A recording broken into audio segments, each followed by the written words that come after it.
Bismillahir Rahmanir Rahim. Hazur says that by the grace of Allah, from today the Jalsa Salana of Belgium Jamaat is starting. After a long time, I am participating in your Jalsa. During this period, the Jamaat has increased here. Just like any other Jamaats in the world, by the grace of Allah, the Jamaat has increased in number. From Pakistan, the people who have come here, migrated here, they have also joined. Apart from that, in quite a few other things, the progress has been made. For example, the increase in mission houses, and also in the mosque and the prayer centers. The masjid in Brussels is under construction. It is just nearly near its completion. Day after tomorrow, in a place, Falcon, the mosque has been opened, and Allah Almighty has granted a very big place, spacious place. Apparently, we see the Jamaat here in Brussels, they have got so many blessings. But these blessings of Allah Almighty, they also, this should be creating this sense of responsibility in the Jamaat, that we understand the commandments of Allah Almighty, and in compliance of that, and acting according to that,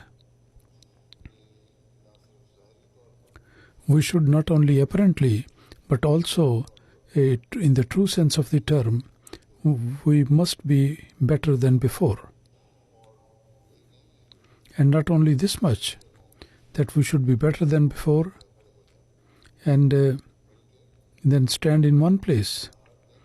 But each and every day in our life, and each and every step, that should be better than the last day and the last step.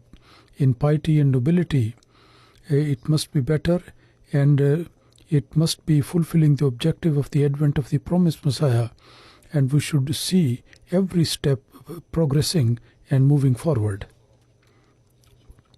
And all our weaknesses, we should leave them behind, and in good deeds, we should be advancing towards new destinations. If this thing is to be seen in the members of the Jamaat, so then we can say that we have the purpose of the promised Messiah, we have fulfilled that, or we are at least trying to fulfill that. And the Bai'at of the promised Messiah, ﷺ, we are doing our best to fulfill the requirements. And each and every moment of the time, we have to analyze ourselves. And particularly, these developed and advanced countries, and these people who consider themselves free from the commandments of God, and these regarding prayer and other things, they completely consider themselves free. But in these matters, we have to pay special attention in all these matters. Otherwise, in the name of religion, after coming to these religions, if we do not give full importance to what Allah Almighty has said and must be involved in the prayer, in these things, then this is a matter which displeases God Almighty. And these people, they have come here in the name of religion, because in your own country, the compliance of your own religion, the freedom of that was not available to you. So we always have to take care of this point. Otherwise, remember this point, that you came here and you came in the name of religion, you came in the name of God, and if you did not comply with that, His instructions, then this is something which can be creating anger of God Almighty and displeasing to Him. And these people, because if those people, they are inclined to the world, and to some extent one can say that to pay attention to worldly things and to earn the livelihood is not forbidden at all. But turning towards the world just like the worldly people, that Allah Almighty has forbidden. And regarding this matter, the promised Messiah ﷺ has told us very openly, clearly. On one occasion, Hadhrat Massih ﷺ said that Allah the Almighty, the worldly things, Allah Almighty has made them lawful. The activities and things, they are all right. I mean, one can go for it. If you do not go for that, so then because of that you might also run into some trial. And because of those trials, a person, they become thief and robbers, and people who do bad things, one becomes like that. And several bad habits are adopted by those people. He said that there is always a limit to everything. The worldly things, they should be adopted only to that degree that they could help you in religious matters. And the ultimate objective thing is the religion and not the world. So we don't stop the people to enter into the worldly engagements and works, the activities. These are all right. But with this condition, that the real objective should be the religion. So this is the fundamental principle which we have to always keep in mind. And for all those people those who declare themselves to be following the religion of God, this is a principle they have to follow. That you earn the livelihood, worldly things, and make use of these things for the maintenance of the worldly things, and you discharge the responsibility of the family and towards children. For all these requirements, to enter into a business of the world and to have a job and to get an employment is very essential. But all these jobs and everything, they should not make you so busy in earning these wealth, and don't go too far in that you completely forget the religion. And all the concern should be regarding the worldly matters. If you have to earn the world, then it should be for this purpose, that according to the command of Allah Almighty, you can discharge the duties towards your wife and children, and the rights of the people around you, the creation of God, and to serve the religion. This objective, if it is there, then you will get the world and also the religion and the faith. And then he also said that it should not be the case that day and night you make yourself so busy in worldly things, and you become so much busy in that the responsibilities toward God, there is no time left for that. And which you have to spend for the sake of Allah, you spend for the sake of world. If somebody does like that, then he is creating those causes of destruction, and then it will be simply a claim on his tongue. And if they have completely lost in the world, then you are deprived from faith. And when you are deprived from faith, then the claim of the world and worldly things and the claim of believing in God would be simply a claim and no more than that. And there's no substance in that. Apparently we declare that we are Ahmadis, but the actions are the same which are done by other people. If we pay attention to the worldly things, they are, completely engrossed in that. So in some places, explaining the point, the same point, that the purpose of attaining the world should be the religion. Hadhrat Promised Messiah ﷺ says that Islam has forbidden the state of celibacy. This is the job of those people who don't have any courage. And to cut off from the world is the job of those who are very coward.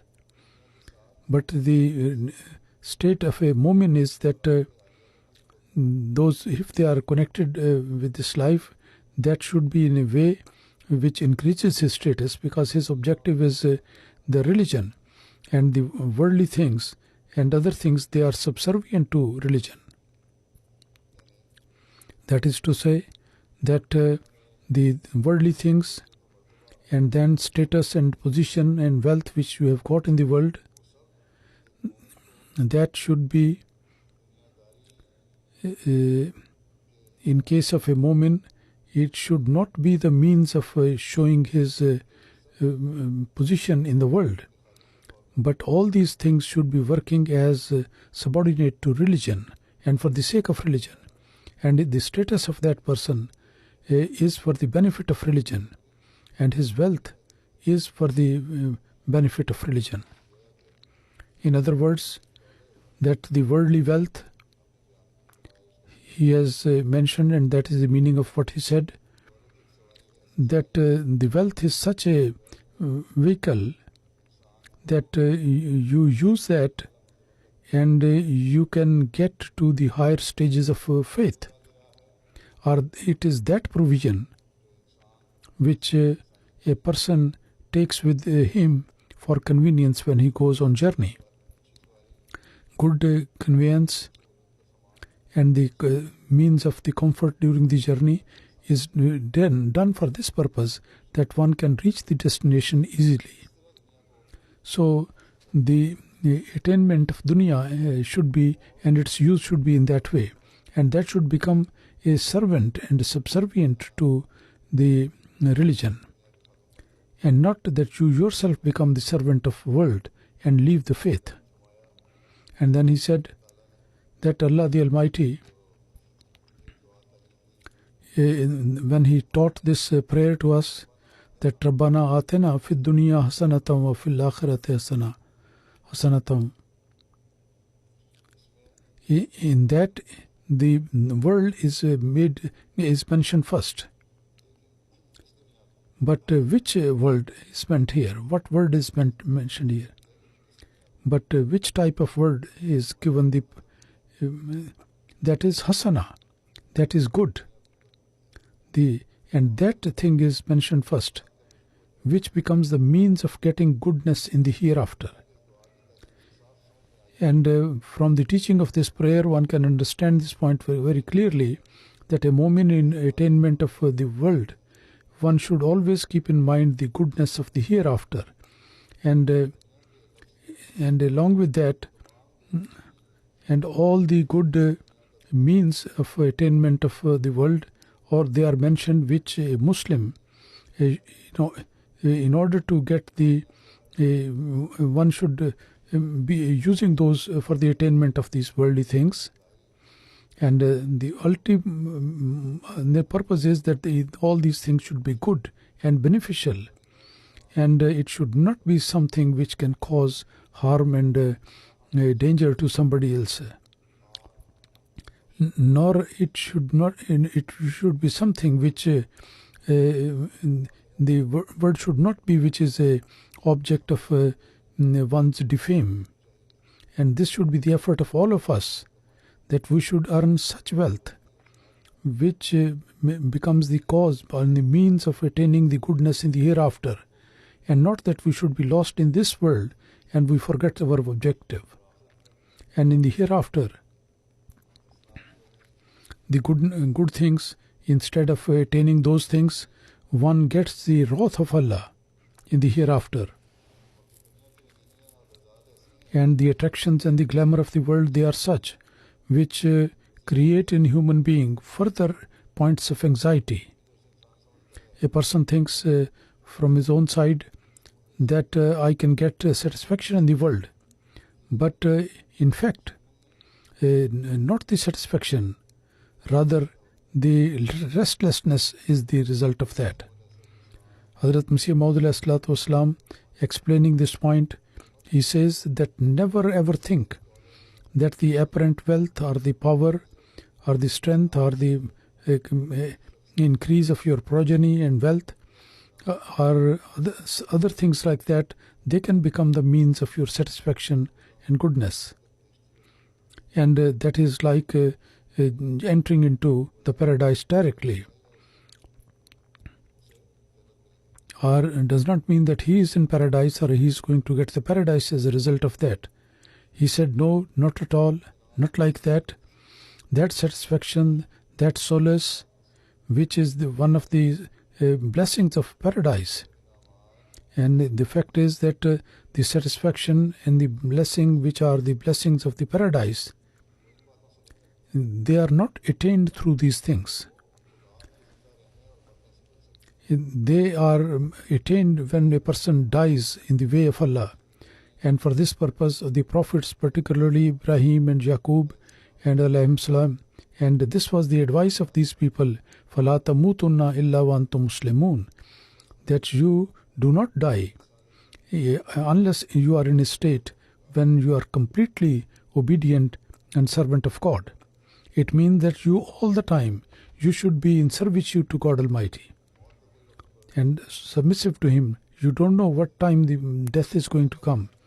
It may not be that the death comes and you are outside the state of submission to God. He says, the worldly attractions and benefits, they are in a way creating impure desire, and a person who is suffering from such a disease that he wants to drink more and more, they become like that. And a person drinks the water, but he is not satiated, and until he dies. So this worldly blessings are like that.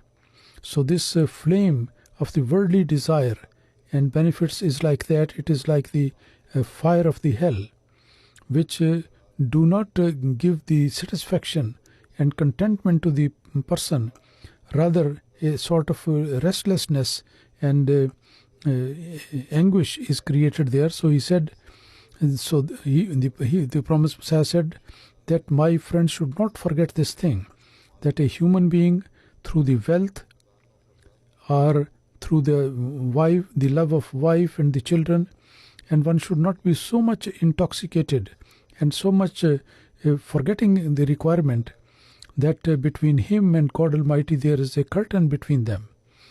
That is to say, that if the world and the benefits of the world, a person is completely lost in that and completely drowned into that, then such a condition is created that Allah the Almighty, and then there is a distance, there is a wall in between, and there are curtains in between.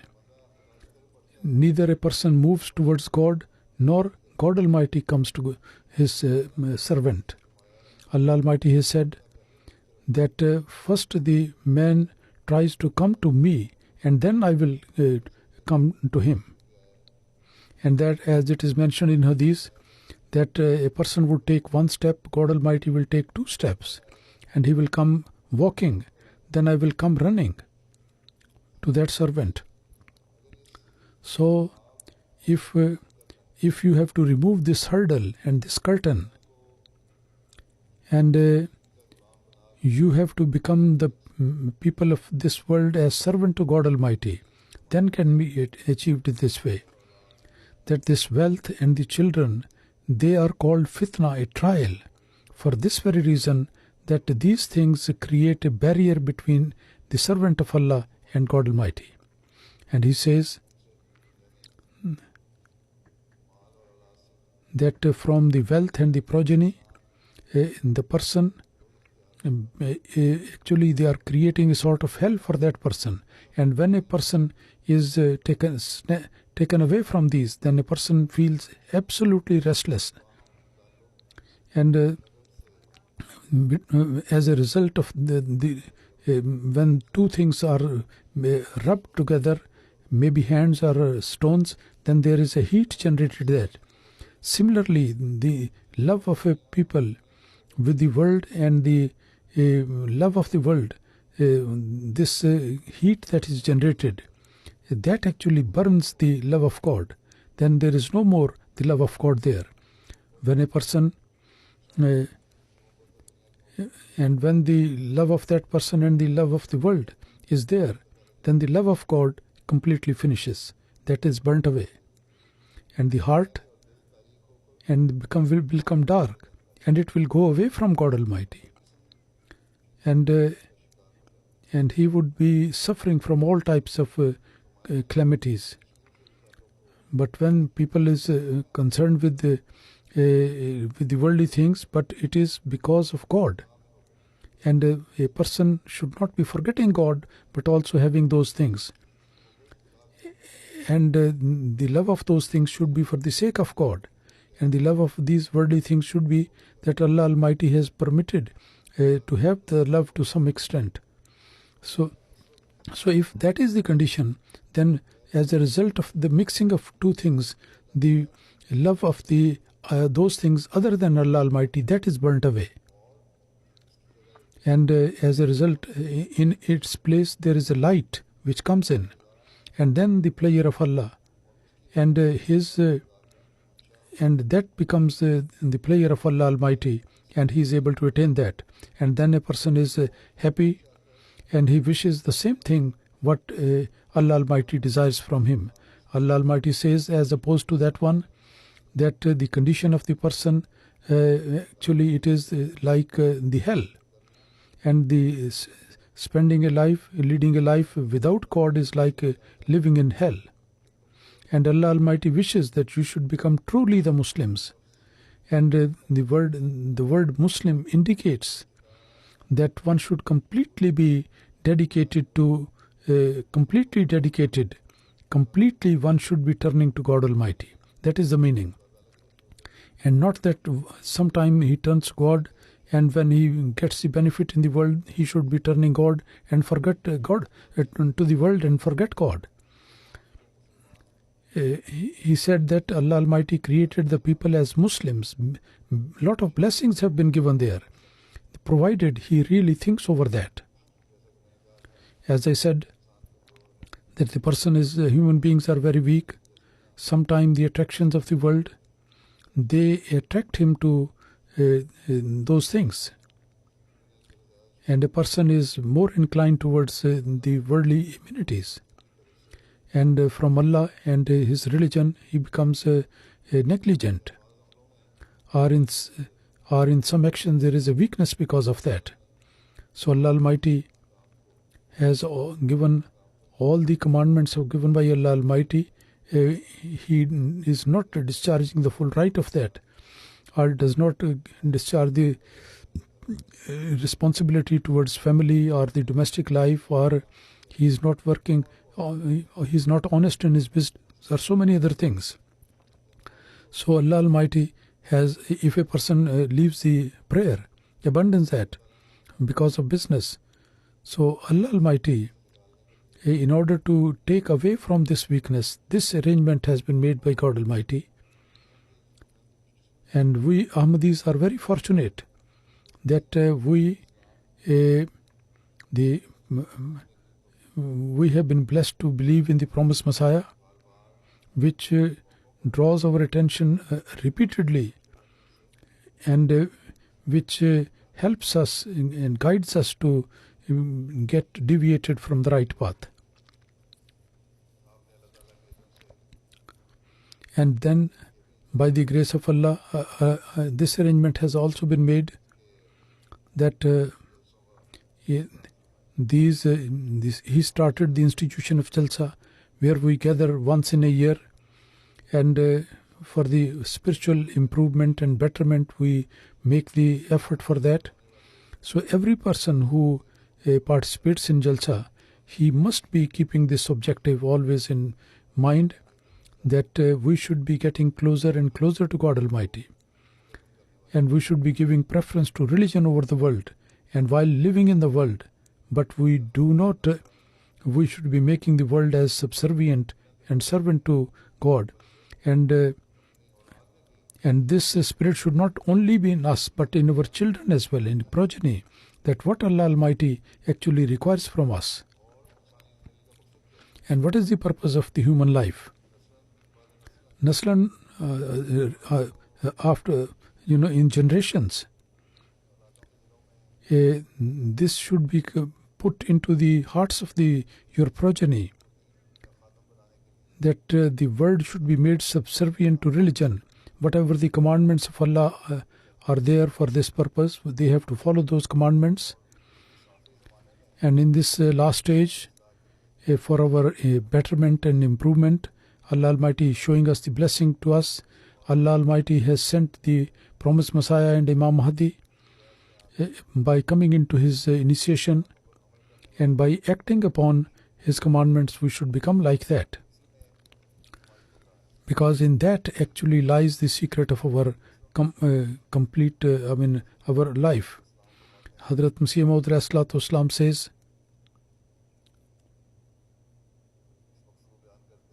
explaining this objective,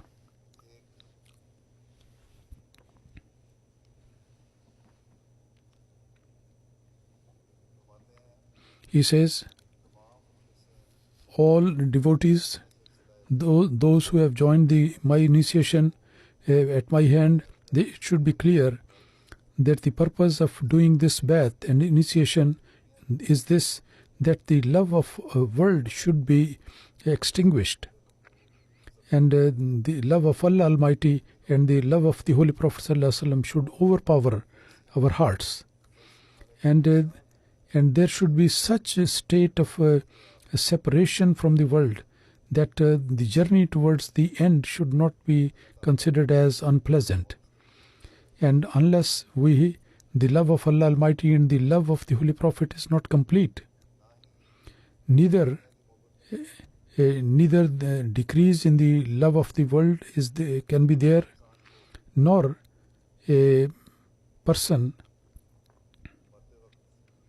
at the time of demise one can feel satisfaction, and nor the restlessness at the time of one's death can be removed. And this is the purpose for which Allah Almighty, through the promised Messiah, He established this institution and enabled us to join it. And for this very purpose, He set up the system of initiation, and He explained this objective of the Ba'ath and initiation, that if for the achievement of this purpose, if we are not working hard, so then our claim of initiation, they are meaningless. And the fact of the matter is that in that case we have not recognized the promised Messiah ﷺ, nor we have believed in him, nor we have been discharging the due rights and obligation of the initiation. On one Jalsa, in the very beginning when the Jalsa, institution of Jalsa started, the promised Messiah ﷺ, when he came to know that the objective of Jalsa, people are not fulfilling that objective, so he used a very strong language, and he expressed his displeasure, very strong displeasure. And he said that this next year I am not going to hold the Jalsa. And Jalsa did not take place next year. And the announcement which he made for the cancellation of the Jalsa is such that every devout person, when he reads, becomes restless and extremely anxious.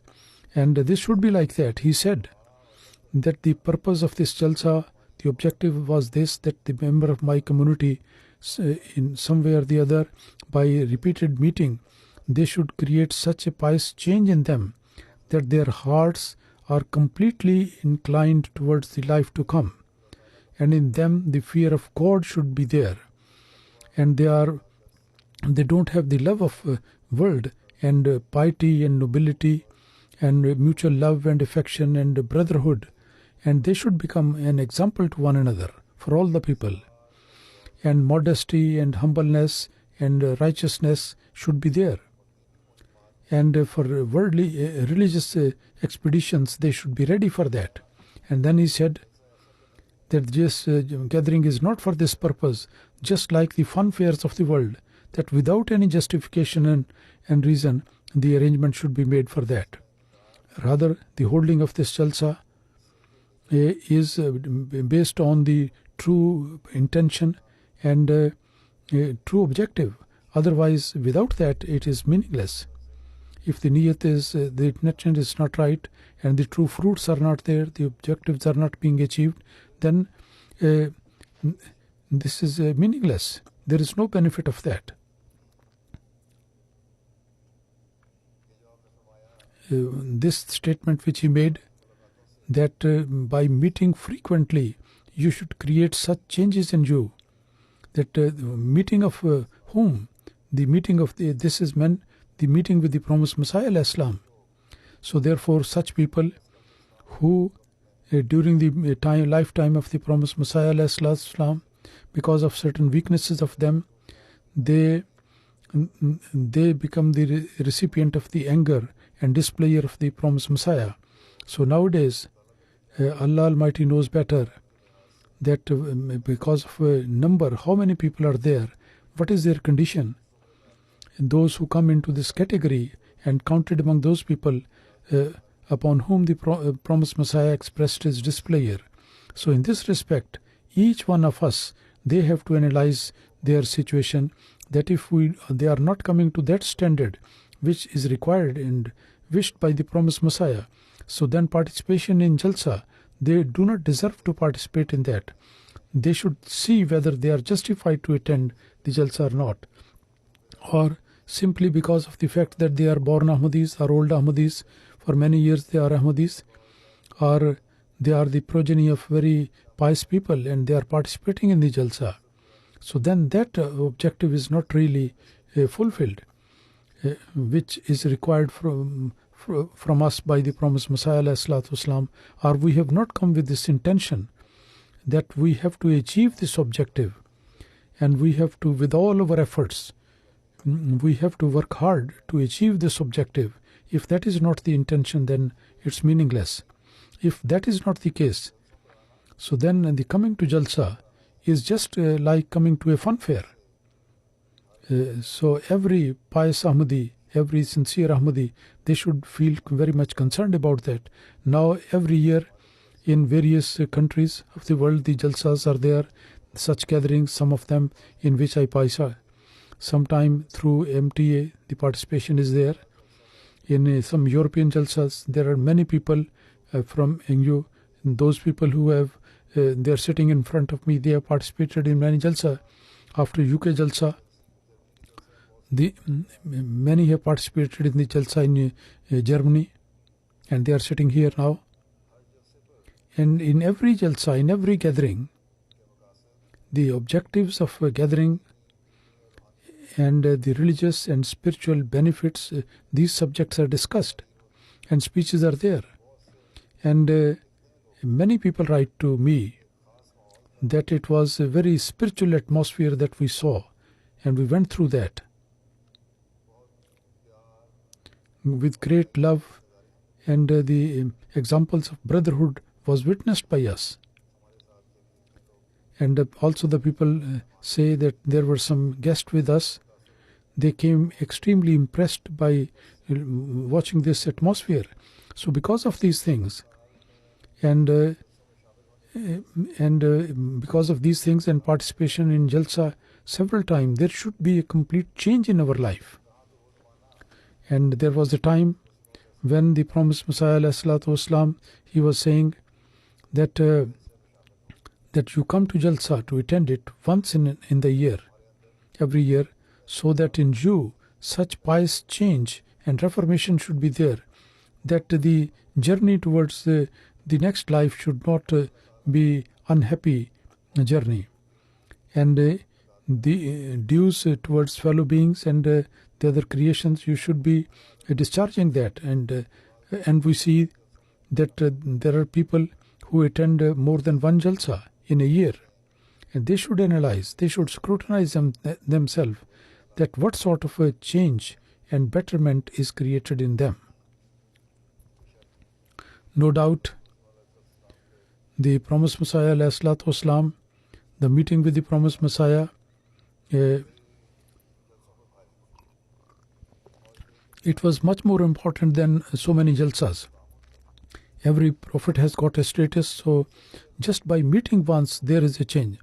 But now to witness so many Jalsas, so many gatherings, and it must be the cause of means of a certain improvement in the things which are mentioned. They are mentioned with reference to the promised Messiah.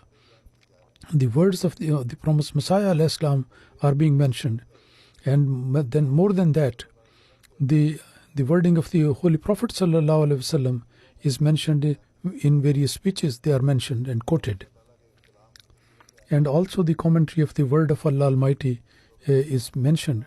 So if a person is truly having the intention and pious in his intention, so then the means of pious changes are there, available.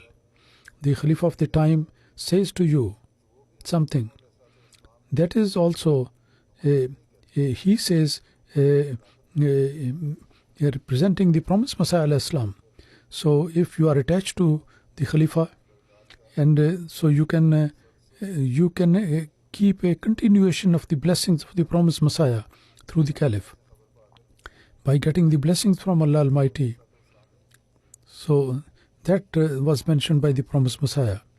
Rather, the Holy Prophet ﷺ mentioned there. And regarding that, Hadhrat Massih Maud said that the promise for the continuation of these blessings is there through the Khilafat.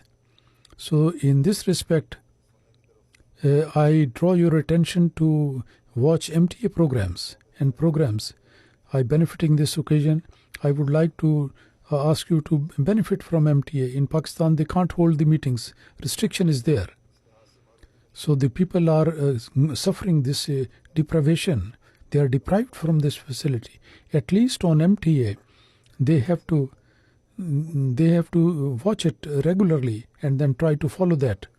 So this way Allah Almighty has opened for us, and which can enable us to overcome a sense of deprivation. And by watching the programs on MTA and by benefiting you should try to benefit from those programs. So 60 or 70% this thirst can be satisfied. And if you work hard, then 100% this deficiency can be fulfilled. Now that you have come to Europe, I say to you, Huzur says, that you are participating in Jalsas, various gatherings, and some people participate in more than one gathering. And the people who have come over here, as I said, they must bring about a great revolution in their life. This is a training camp which Allah Almighty has provided to us. The benefit of coming to this is only in that case when, according to the wish and desire of the promised Messiah, we make the world as subservient and create a pious change in us, in ourselves. By coming over here, listening to the proceeding of the Jalsa, which should be listened very attentively, and with this intention that we have to act upon these things so that we can create pious changes in us. And listening to the proceeding of the Jalsa attentively, the promised Messiah ﷺ says on one occasion that all the people should listen very attentively, with diligence and with attention, because this is the question of the faith, and this is something related to religion. It's not an ordinary thing.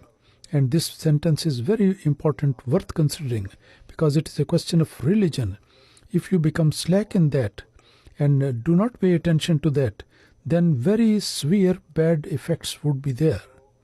Those people who are not pay attention and they are negligent about the religion, and when something is said they don't listen attentively, then these people, they, however good statement is there, or the good speaker is there, but the people cannot get any benefit out of that if they don't pay attention to that. So these are the people about whom it is said that they have the ears but they don't listen, and they have the hearts but they don't understand. So remember that whatever is said, listen to that very carefully, attentively, and those people who do not listen attentively, however long he may be there and he is in the company of a person who gives the benefit, he cannot get any benefit out of that. So he has warned such people that when you come to a jalsa, to a meeting, and participate in that, in the gathering, then those people who do not get benefit, the nara takbir, the slogans, they raise very loudly, they make the voices very high. But this declaration of the greatness of Allah Almighty, within a few seconds, it goes away from their mind. So everyone should scrutinize himself very sincerely, that whether, according to the statement of the promised Messiah ﷺ, we are not among those people who do not get any benefit whatsoever from these gatherings. And when they have come to attend the Jalsa here, then every person, they must participate in the whole proceeding of the Jalsa. They should sit here with patience and take part in it, and all the things which are mentioned, they must get intellectual and practical benefit from that. The promised Messiah ﷺ, reminding the people to the importance of listening to the speeches, he said that all people should listen to it very carefully. That I say to my Jamaat, that I just like for my own self, that all those very flowery things which are mentioned in the speeches, they should not simply like that. And the real purpose should not be that the speaker, what wonderful magic words he is speaking, and what sort of emphasis, powerful words there. I am not say, the promised Messiah say, I am not happy there. I am not happy with the strong-worded speeches like that, nor from in an artificial way, for the show-off. And I do not like it. But artificiality, I do not like it. But my nature is like this, that I do not like this, that I wish that everything that is done, that is for the sake of Allah. And whatever is said, that is for the sake of Allah. And in the Muslims, they fell into degradation, and there are meetings created for that. And there are some speakers who are very eloquent, and they make speeches. And the poets, they present their poems, and there is no benefit of that. The nation, instead of making progress day by day, they are going into degradation and decline. So the effect of the matter is that the people who come to those meetings, they do not come with sincerity. There is no sincerity and pious nature, and just they are show off. And there are the speakers, they speak for the praise, and people do not listen it sincerely and carefully. So this is what the promised Messiah has the concept, and this is the desire from his followers, that temporarily they should not be enjoying these speeches because of the very flowery and fiery language of the speaker. Rather, understand the main subject and make it a part of your life.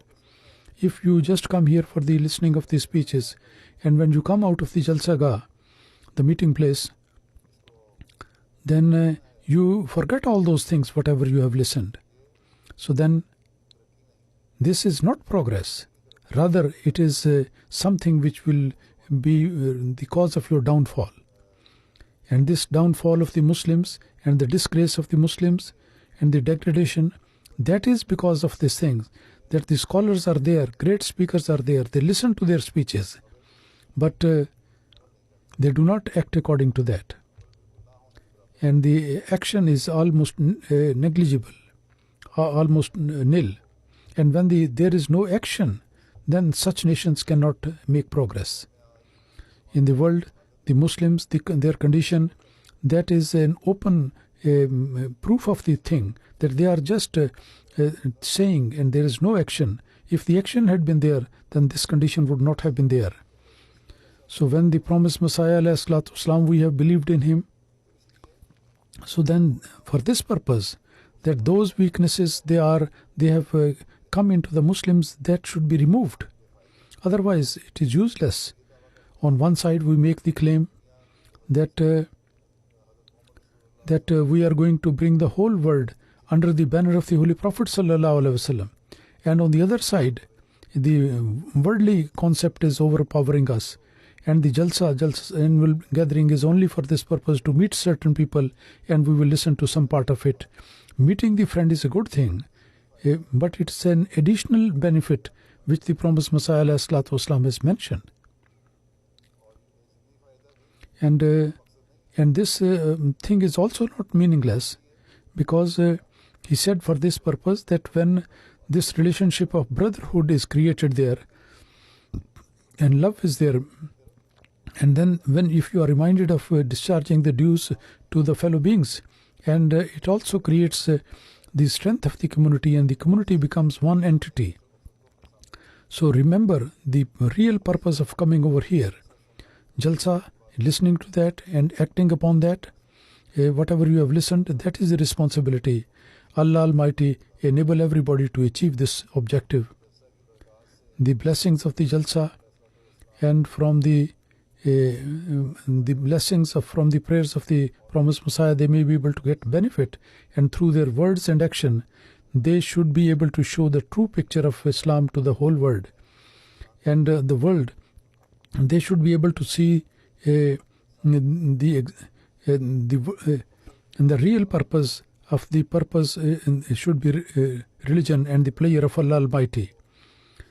And those who understand this objective truly, they are the people who discharge the rights, obligation towards Allah and also towards the fellow beings. They can possibly become like that. Through peace and brotherhood and love and affection, that is the purpose. And this is something which is badly needed by the world today. The restlessness in the world, if you have to remove that, then it can be done through this. That they should able to recognize God and to serve the mankind. And this is a great responsibility of the Ahmadi. So in this respect, everyone, they should pay attention to that. From the Jalsa point of view, some administrative things I have mentioned, that this thing which has been acquired for the Jalsa, in this atmosphere, you take care. Neither the administration should be finding any difficulty, nor the neighbors on the roads elsewhere, right and left, they should not feel any discomfort.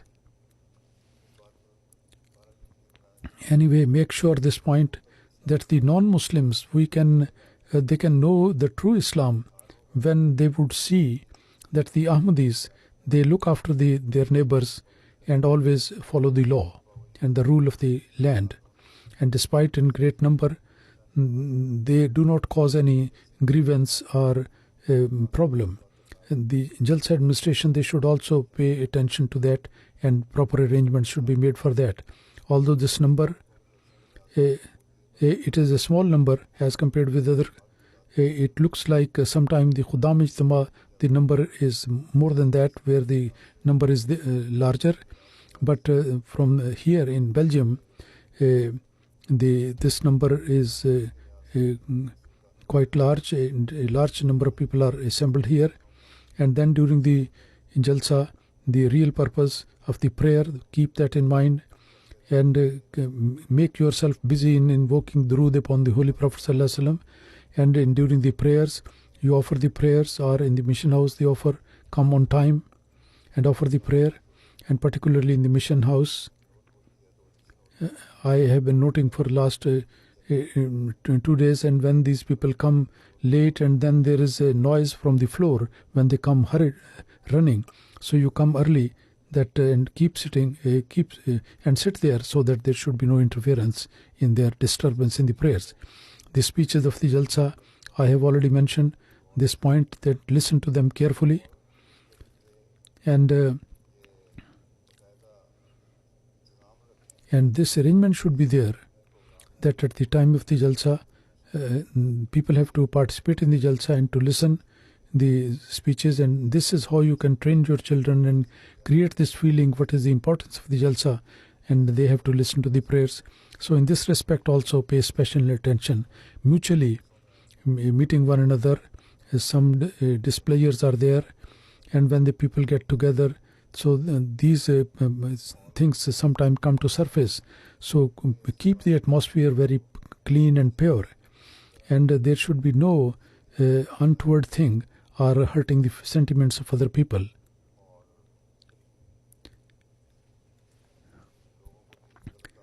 And the people should not have a misunderstanding about anything. I do not know.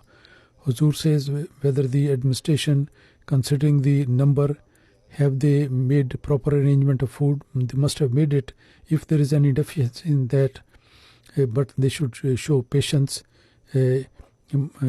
Inshallah, God willing, all the arrangements will be there. Allah Almighty help the administration. After several years, this is the first occasion that large number of people are here. And they have to make the arrangement for the people. Allah Almighty bless this Jalsa in every respect. And as I said, that all the people during the days of Jalsa, they should continue praying and pay attention to the prayers, and Allah Almighty become you the recipient of the prayers of the promised Messiah alayhi salatu wasalam.